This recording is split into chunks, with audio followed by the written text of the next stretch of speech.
اس کی تقدیر میں کیا لکھا جائے گا، کون حج کرے گا، کون شادی کرے گا، کون تجارت کرے گا، کون کیا کرے گا، یہ سب فرشتوں کے دیوانوں میں، رجسٹروں میں آج کی رات میں درج کیا جاتا ہے، منتخب کیا جاتا ہے۔ اور ایک روایت میں یہ بھی آیا ہے ساوی شریف کی حدیث پاک کے حوالے سے کہ اس رات میں اللہ رب العزت نے حضرت عیسیٰ کو چوتھے آسمان پہ اٹھایا۔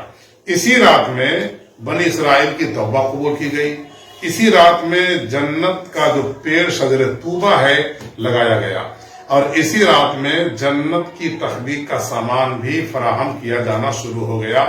اس طریقے سے یہ رات بڑی اہمیت کی حامل ہے، بڑی مقدس رات ہے، اور اس رات میں عبادت کرنے کے تعلق سے ہمارے پاس ایک روایت ہے۔ اگر اس واقعے کو سنیں گے تو یقیناً آپ کو بے پناہ آپ کے اندر رقت والی کیفیت طاری ہو جائے گی۔ صحابہ کرام نے جب پچھلی امتوں کی لمبی لمبی عمروں کو دیکھا اور ان کی لمبی لمبی عبادتوں کو دیکھا تو صحابہ کرام نے حضور صلی اللہ علیہ وسلم سے پوچھا کہ یا رسول اللہ صلی اللہ علیہ وسلم، پچھلی امتوں میں کسی کو 1000 سال کی عمر دی گئی اور یہ 1000 سال میں عبادتیں کرتے تھے، نمازیں پڑھتے تھے، روزے رکھتے تھے، ہماری عمریں تو چھوٹی چھوٹی ہے، 60 سال کی، 70 سال کی، تو ہم خیر امت ہیں، تو ہم ان کی عبادتوں سے ہماری عبادت افضل کیسے ہو جائے گی؟ شب قدر کے تعلق سے جو آیت کریمہ یا سورہ مبارکہ نازل ہوئی اس کا شان نزول بھی یہی ہے کہ پچھلے امتوں میں ایک ولی کامل تھے جن کا نام حضرت شمعون رضی اللہ تعالی عنہ تھا۔ 1000 سال تک اس طرح سے عبادت انہوں نے اللہ کی کیا کہ رات بھر جاگتے رہتے تھے، قیام کرتے تھے، نمازیں پڑھتے تھے، دن بھر روزہ رکھتے تھے، اور پورا دن بھر 1000 سال تک آپ نے باطل پرستوں سے جہاد فرمایا ہے۔ اس طریقے سے جب آپ نے پورے 1000 سال کی عبادتیں کیا ہے، یہاں تک کہ جو ناحق لوگ تھے، اہل باطل تھے، آپ کی طاقت و توانائی پر بہت ہی ان لوگوں کو حیرت ہوتی تھی، کیونکہ آپ کے سامنے بڑے بڑے مضبوط لوہے کی سلاخیں بھی نرم ہو جاتی اور توڑ دی جاتی تھی، اس لیے آپ کو وہ لوگ کسی طرح سے زیر نہیں کر پائے۔ تو اس طریقے سے آپ کی بیوی کو ان لوگوں نے اپنے دام تزویر میں لیا، اجل اور فریب کے چکر میں پھنسایا، اور دنیاوی لالچ دے کر کے کہ آپ نے شوہر کو ہم لوگ کے حوالے کرو، ہم لوگ اسے قتل کر دیں گے۔ تو ایک بار حضرت شمعون رضی اللہ تعالیٰ عنہ سو رہے تھے، ان کے ہاتھ اور پاؤں کو رسیوں سے جکڑ دیا گیا۔ جب آپ بیدار ہوئے تو آپ نے ہاتھ کو حرکت دیا، رسیاں تڑاطڑ ٹوٹ گئی۔ بیوی سے پوچھا کہ یہ میرے ساتھ کس نے حرکت کیا تھا؟ کہا میں آپ کی طاقت کو آزما رہی تھی۔ لیکن اس بے وفا بیوی نے ہمت نہیں ہارا، اور پھر دوبارہ جب آپ کو نیند کا غلبہ ہوا تو آپ کو لوہے کی سلاخوں سے آپ کو جکڑ دیا گیا۔ پھر جب آپ بیدار ہوتے ہیں تو اپنے ہاتھوں کو، جسم کو حرکت دیا تو پوری سلاخیں جو لوہے کی تھی وہ بھی ٹوٹ کے رہ گئی۔ وہ عورت سرپٹا گئی آپ کی بیوی، اور پھر جب آپ نے پوچھا کہ تم نے ایسا کیوں کیا؟ کہ میں آپ کی طاقت کو آزما رہی تھی۔ گفتگو کرتے کرتے حضرت شمعون نے اپنا راز سربستہ اپنی بیوی کو بتا دیا اور کہا کہ سنو، مجھے دنیا کی کوئی طاقت زیر نہیں کر سکتی ہے اور نہ مجھے اپنے قبضے میں لا سکتی ہے، البتہ میرے سر پہ 8 لمبے لمبے بال ہیں جس کو گیسو کہا جاتا ہے، اگر ان بالوں سے میرے ہاتھ پاؤں باندھ دیا جائے تو میں ان کو توڑ نہیں پاؤں گا۔ بے وفا بیوی سمجھ گئی، اور جب ایک بار تیسری بار جب آپ پر نیند کا غلبہ ہوا، سوئے، تو اس کے بعد آپ کے گیسوؤں سے ہی آپ کے ہاتھ اور پاؤں کو باندھا۔ اس طریقے سے آپ جب اٹھے اور اپنے ہاتھ پاؤں کو ہلا کر توڑنا چاہا تو توڑ نہیں پائے۔ ظالم اور بے وفا بیوی نے باطلوں کے حوالے، اہل کفر کے حوالے آپ کو کیا۔ ان لوگوں نے آپ کے آنکھ نکالی، آپ کا کان کاٹا، زبان کاٹی، ناک کاٹی، اور آپ کو بے دردی کے ساتھ قتل کیا۔ جب اللہ کے ایک ولی کے ساتھ وحشیانہ سلوک ہو رہا تھا تو اللہ کی غیرت کو جوش آیا، اور اسی وقت آسمان سے ایک بجلی نکلی جو اس عورت کو وہیں پہ جلا کے راکھ کر دیا، اور جتنے بھی ظالم لوگ تھے سب کو جلا کر کے وہیں پہ خاکستر کر دیا۔ تو میرے سرکار سرور کائنات صلی اللہ علیہ وسلم کو جب صحابہ کرام نے پوچھا یا رسول اللہ ہماری چھوٹی چھوٹی عمریں ہیں، اور وہ بھی ان چھوٹی عمروں میں ہم بہت سارے وقت کھانے پکانے میں، تجارت کرنے میں، دنیاوی معاملات میں نکال دیتے ہیں، تو پھر ہمارا عمل اگلی امتوں کے عمل کے برابر بھی نہیں ہو پائے گا، اور ہم سے تو عمل وہ بڑھ جائیں گے۔ تو اللہ رب العزت نے اپنے پیارے محبوب کی تمنا اور آپ کے پیارے امت کی خواہشات کی تکمیل فرماتے ہوئے سورہ قدر نازل فرما کر اللہ نے اعلان فرما دیا کہ شب قدر میں جو آدمی 2 رکعت نماز پڑھے گا وہ 83 سال کی عبادت سے افضل ہو جائے گا. سبحان اللہ. 83 سال 4 مہینے ہوتے ہیں 1000 سال کی عبادت میں. اور ایک اور بھی وجہ بتائی گئی ہے اشفاق بھائی جی شب قدر کے تعلق سے کہ جب اللہ رب العزت نے، چونکہ یہ شب قدر وہ ہے جو اہل ایمان مسجدوں میں، اپنے گھروں میں، مکانوں میں، دکانوں میں پھیل کر کے عبادت و ریاضت کرتے رہتے ہیں، اللہ کے ذکر میں، فکر میں، تسبیح میں، تحلیل میں ایسے لگ جاتے ہیں، ایسا لگتا ہے کہ دنیاوی مخلوق نہیں ہے بلکہ آسمان سے کوئی ملکوتی مخلوق زمین پہ اتر چلی آئی ہے، فرشتوں کی جماعت ہے. چنانچہ حضرت علامہ فخر الدین رازی نے ایک روایت کیا کہ جب اللہ تعالیٰ نے حضرت آدم کو اپنے دست قدرت سے پتلا بنایا، اپنا نائب اور خلیفہ بنا کر زمین پر بھیجنے کی اللہ کی مشیت ہوئی نا، تو فرشتوں نے آبجیکشن کیا تھا اور کہا تھا کہ ایسے لوگوں کو زمین پر بھیج رہے ہیں جو لوگ آپس میں لڑائی کریں گے، جھگڑا کریں گے، خوریزی کریں گے، زمین پہ فساد پھیلائیں گے. ہم تو رات دن تسبیح و تحلیل بیان کرتے ہیں، فرشتوں کی جماعت رات دن تیرے ذکر فکر میں لگی ہوئی ہے، پھر انسانوں کو پیدا کرنے کی کیا ضرورت ہے؟ تو رب نے فرمایا تھا انی عالم ما لا تعلمون، فرشتوں جو میں جانتا ہوں وہ تم نہیں جانتے. آج کے دن زمین پر فرشتوں کی بارات کو بھیج کر کے عملی طور پر اللہ تعالیٰ دکھا دیتا ہے کہ دیکھو میرے بندے اور میرے محبوب کے غلام کس طرح شب قدر میں جاگ کر کے عبادت کر رہے ہیں اور کس طریقے سے اپنے رب کو منانے کے لیے ذکر و فکر میں لگے ہوئے ہیں.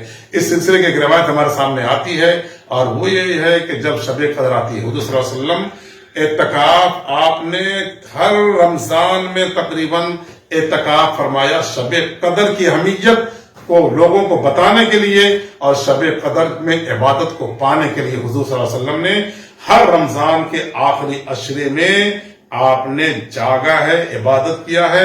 اور پھر حضور پاک صلی اللہ علیہ وسلم نے اپنی امت کو فرمایا کہ آخری عشرے کی طاق راتوں میں، یعنی 21 کی رات، 23 کی رات، 25 کی رات، 27 کی رات، 29 کی رات میں شب قدر کو تلاش کرو اور ان راتوں میں جاگ کر کے اگر تم نے عبادت کر لیا ہے تو گویا کہ تم نے 83 سال 4 مہینے کی عبادت کا حق ادا کر دیا ہے تم نے. سبحان اللہ. اور اس میں ایک روایت یہ بھی آتی ہے کہ جب شب قدر کا وقت ہوتا ہے، شب قدر کا جو نزول ہوتا ہے، جس رات شب قدر ہوتی ہے، اس رات میں حضرت جبریل امین کے ساتھ جو سدرۃ المنتہا پر پوری فوج ہے نا، وہ پوری فوج اور پوری ٹیم حضرت جبریل امین کی قیادت میں زمین پر نازل ہوتی ہے. ان کے ہاتھوں میں ایک روایت میں 4 جھنڈے ہوتے ہیں اور ایک روایت میں 1 جھنڈا ہوتا ہے. اور وہ جھنڈے حضور صلی اللہ علیہ وسلم کے روضے پر 1 جھنڈا، خانہ کعبہ پہ 2 جھنڈا، طور سینا پہ 3 جھنڈا، بیت المقدس پہ 4 جھنڈا. جب یہ لگا دیتے ہیں جبریل امین پھر فرشتوں کو کہتے ہیں کہ پورے روح زمین پر پھیل جاؤ، ہر مومن ہر مسلمان کے گھر میں جاؤ، تلاش کرو اور دیکھو جہاں جہاں لوگ مصلی پر ہیں، ذکر میں ہیں، تلاوت قرآن میں ہیں، اللہ کی عبادت میں جہاں جہاں لوگ لگے ہوئے ہیں، جاؤ ان کی دعاؤں پر آمین کہو اور ان کی سلامتی کے لیے تم دعائیں کیا کرو. اور اس کے بعد یہ بھی روایت میں آتا ہے کہ آج کی رات میں شب قدر میں اللہ تعالیٰ نے 100 بازو دیے ہیں جبریل امین کو، جن میں سے 2 بازو جبریل امین شب قدر میں کھولتے ہیں. ان بازوؤں کی وسعت اتنی ہے جتنے زمین آسمان اور پورب سے پچھم تک جتنی وسعت ہے اتنی وسعت حضرت جبریل امین کے بازوؤں کی پھیلا دیتے ہیں اور فرشتے پوری روح زمین پہ پھیلتے ہیں اور جبریل امین جاتے ہیں اور ہر اس مومن اور مومنہ سے، ہر اس مسلمان مرد اور عورت سے مصافحہ کرتے ہیں جو اللہ کی عبادت میں لگے ہوئے رہتے ہیں، اللہ کے ذکر میں لگے ہوئے رہتے ہیں، اللہ کے ذکر و فکر میں لگے ہوئے رہتے ہیں. اس لحاظ سے اشفاق بھائی الحمدللہ شب قدر کی بے پناہ اہمیت ہے، بہت برکتیں ہیں. حضرت جس شخص کی بہت ساری نمازیں چھوٹ گئی ہو، جو نمازی نہیں ہو، وہ آج کی رات اس کے لیے کوئی بخشش کے لیے کوئی گنجائش ہے؟ دیکھیے آج کی رات میں اللہ رب العزت سبھی کی مغفرت فرماتا ہے، مگر 4 ایسے لوگ ہیں جن کی آج کی رات میں کوئی مغفرت نہیں، کوئی بخشائش نہیں ہے. ایک وہ آدمی جو اپنے گھر میں کتا رکھتا ہے، جن کے گھر میں تصویر ہے، جو اپنے ماں باپ کو ستاتا ہے، جو اپنے رشتہ داری کا رشتہ کاٹتا ہے یا کسی انسان کے پیچھے لگ کر کے اس کو نقصان پہنچانا چاہتا ہے، ایسے لوگوں کو آج کی رات میں کوئی حصہ نہیں ملتا. ہاں البتہ آج کی رات میں اگر کوئی چاہے کہ جو قضا نمازیں ہماری ہوئی ہیں وہ سیریل نمبر سے ہم اس قضا نمازوں کو ادا بھرپائی کریں. کریں. جی جیسے ایک دن کی قضا نماز 20 رکعت ہوتی ہے، تو ہم اگر سیریل نمبر سے پڑھ لیں گے، پوری رات میں پڑھ لیں گے، تو کم سے کم ایک ہفتہ، 10 دن، 20 دن، ایک مہینہ کی یہ نماز ادا ہو سکتی ہے. اشفاق بھائی، آج کل ہمارے معاشرے میں ایک طرح کی بہت بڑی جہالت پھیلی ہوئی ہے. کچھ لوگ کہتے ہیں کہ 2 رکعت شب قدر میں پڑھ لیجئے اور پڑھ لینے کے بعد جتنی قضا نمازیں آپ کی سب ادا ہو جائے گی. شریعت میں ایسا کوئی مسئلہ نہیں ہے، بلکہ 1 بائی 1 ایک ایک کر کے آپ کو قضا نمازیں جو آپ کے ذمے ہیں وہ ادا کرنا پڑے گا. اور اگر عمر اس سرحد پر پہنچ گئی ہے کہ اب نماز ادا نہیں کر پاتے ہیں، تو اب آپ کو ان نمازوں کا فدیہ ادا کرنا پڑے گا. اور ایک وقت کی نماز کا فدیہ وہی جو ایک فطرے کی رقم ہے وہ ادا کرنا پڑے گا. اس طریقے سے 5 وقت کی نمازوں کا فدیہ ایک دن کا اس آدمی کے لیے ادا کرنا پڑتا ہے جن کو شیخ فانی کہتے ہیں، یا ایسا مریض جس کو دوبارہ صحت یاب ہونے کی امید نہ ہو. ایسے بوڑھے، کمزور، لاچار لوگوں کو فدیہ کا ادا کرنے کی اجازت ہے. اور اگر اتنی مجبوریاں نہیں ہیں تو ان کو قضا نمازیں پڑھنا ہی پڑے گا. اور اس کے لیے شب قدر ہی کی تخصیص نہیں ہے، بلکہ پوری زندگی پڑھنی چاہیے. جس طرح سے 20 رکعتیں ہوتی ہیں قضا نماز کی، سمجھے اشفاق بھائی؟ 2 رکعت فجر کی، 4 رکعت ظہر کی 6 ہو گئی، 4 رکعت عصر کی 10 ہو گئی، 3 رکعت مغرب کی 13 ہو گئی، اور 4 رکعت عشاء کی 17 ہو گئی، اور 3 رکعت وتر کی ہو گئی، وہ 20 ہو جاتی ہے. ایک دن کی کل قضا نماز جو ہوتی ہے وہ 20 ہوتی ہے. آدمی کو پڑھنا چاہیے اور کوشش کرنا چاہیے کہ صرف رمضانی نمازی نہ بنے اور صرف رمضان ہی میں قرآن پڑھنے والا نہ بنے، بلکہ یہ ایک تربیت کا موقع ہے. اللہ نے ایک مہینہ ہم کو ٹریننگ کے لیے دیا ہے، اور اس ٹریننگ میں ہم پورے سال بھر کی عبادت کے لیے اپنے آپ کو تیار کریں اور میدان عمل میں اتار کر کے شب قدر میں خاص دعا مانگیں کہ مولا جس طرح سے تم نے ہمیں رمضان کے مقدس مہینوں میں عبادت کی توفیق عطا فرمایا، سال کے 12 مہینوں میں ایسے ہی عبادت کی ہمیں توفیق عطا فرماتا رہا. حضرت سیدہ عائشہ صدیقہ رضی اللہ تعالیٰ عنہ جو حضور صلی اللہ علیہ وسلم کی بڑی چہیتی اور پیاری بیوی تھی، اور حضور کے ازواج طاہرات میں سے یہی ایک کنواری بیوی تھی، انہوں نے حضور صلی اللہ علیہ وسلم سے پوچھا، یا رسول اللہ، آخری عشرے کو بہت اہمیت کا عشرہ کہا جاتا ہے، جیسے کہ رمضان میں 3 عشرے ہوتے ہیں، پہلا عشرہ رحمت والا، دوسرا عشرہ مغفرت والا، اور تیسرا جو عشرہ ہوتا ہے وہ جہنم سے آزادی والا عشرہ ہوتا ہے. اور اسی عشرے میں اعتکاف ہوتا ہے، اور اسی عشرے میں شب قدر بھی تلاش کیا جاتا ہے. تو سیدہ عائشہ نے پوچھا، یا رسول اللہ، اگر ہمیں شب قدر مل جائے یا آخری عشرے میں ہم کو کون سی دعا پڑھنا ہے؟ تو حضور نے فرمایا، کثرت کے ساتھ یہ دعا پڑھو، اللہم انک عفو تحب العفو فاعف عنی، اللہم انک عفو تحب العفو فاعف عنی. سیدہ عائشہ صدیقہ رضی اللہ تعالیٰ عنہا کو سرکار نے یہ دعا سکھائی ہے، اور یہ پوری امت کے لیے یہ دعا ہمیشہ کے لیے معمول ہے. ہر آدمی کو مولانا صاحب، آج کی رات یعنی کہ شب قدر کی رات صلاۃ و تسبیح کی ایک خاص نماز لوگ پڑھتے ہیں، اس کی کیا اہمیت ہے؟ جی الحمدللہ، دیکھیے خاص موقعوں پر صلاۃ و تسبیح وغیرہ پڑھنا چاہیے، اور صلاۃ و تسبیح کی بہت اہمیت ہے. جیسے ہم لوگ ابھی شب برات کا مہینہ گزرا، شب برات آج کی رات کوئی پڑھتا ہے تو اس کو کیا بینیفٹ کیا ملے گا؟ بینیفٹ یہ ملے گا کہ ابھی جو میں نے بتایا آپ کو صلاۃ و تسبیح کے بارے میں، آپ نے حضرت سیدنا عباس رضی اللہ تعالیٰ سے فرمایا کہ چچا یہ وہ نماز ہے کہ اگر ہو سکے تو ہر دن پڑھیے، اور اگر ہر دن نہیں پڑھ سکتے تو کم سے کم ہفتے میں ایک بار پڑھیے. اگر ہفتے میں نہیں پڑھ پائیں گے تو مہینے میں ایک بار، اگر مہینے میں نہیں تو کم سے کم سال میں ایک بار، اور اگر یہ بھی نہیں کر پائے تو کم سے کم پوری زندگی میں ایک بار پڑھیے. اور اس نماز کی برکت یہ ہے کہ اگر آدمی کے گناہ سمندر کے جھاگ کے برابر ہوں تو اس نماز کے پڑھنے کے بعد اللہ تعالیٰ ان تمام گناہوں کو معاف فرمائے. کیسے پڑھنا چاہتا ہاں، اس کے پڑھنے کا جو طریقہ ہے وہ یہ ہے کہ سب سے پہلے 4 رکعت کی آپ نیت کریں گے، نویت ان اصلی علی اللہ تعالیٰ رکعت صلاۃ التسبیح سنت رسول اللہ تعالیٰ. کسی کو عربی نہیں آتی تو اچھا ہاں، تو یوں کریں گے، نیت میں نے نیت کی 4 رکعت صلاۃ تسبیح پڑھنے کی واسطے اللہ تعالیٰ کے 4 رکعت ہاں، نفل بھی پڑھ سکتے ہیں، سنت بھی ہے، دونوں. اچھا، قیام اللیل میں جو بھی نمازیں ہوتی ہیں وہ نوافل ہی کہلاتی ہیں، نوافل کہلاتی ہے. جی. اس کے بعد آپ نیت باندھ لیں گے، اس کے بعد تعوذ و تسمیہ پڑھنے کے بعد 15 مرتبہ سبحان اللہ والحمد للہ ولا الہ الا اللہ واللہ اکبر یہ پڑھنا ہے. اس کے بعد قرأت شروع کرنی ہے، سورہ فاتحہ پڑھنا ہے،